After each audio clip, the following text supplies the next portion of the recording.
বাপ্পার সঙ্গীত সন্ধ্যা।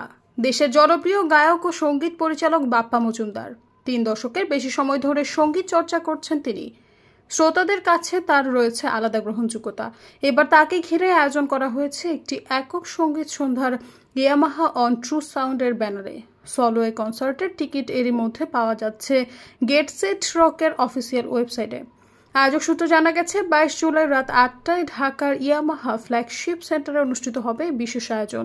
কনসার্টে প্রবেশের জন্য টিকিটের মূল্য নির্ধারণ করা হয়েছে 2000 টাকা। দেশের ভেতরে কনসার্টের পাশাপাশি বাপ্পা মজুমদারের রয়েছে আন্তর্জাতিক ব্যস্ততাও। এছাড়া প্রকাশ পেতে যাচ্ছে তার নতুন গান আগামীকাল।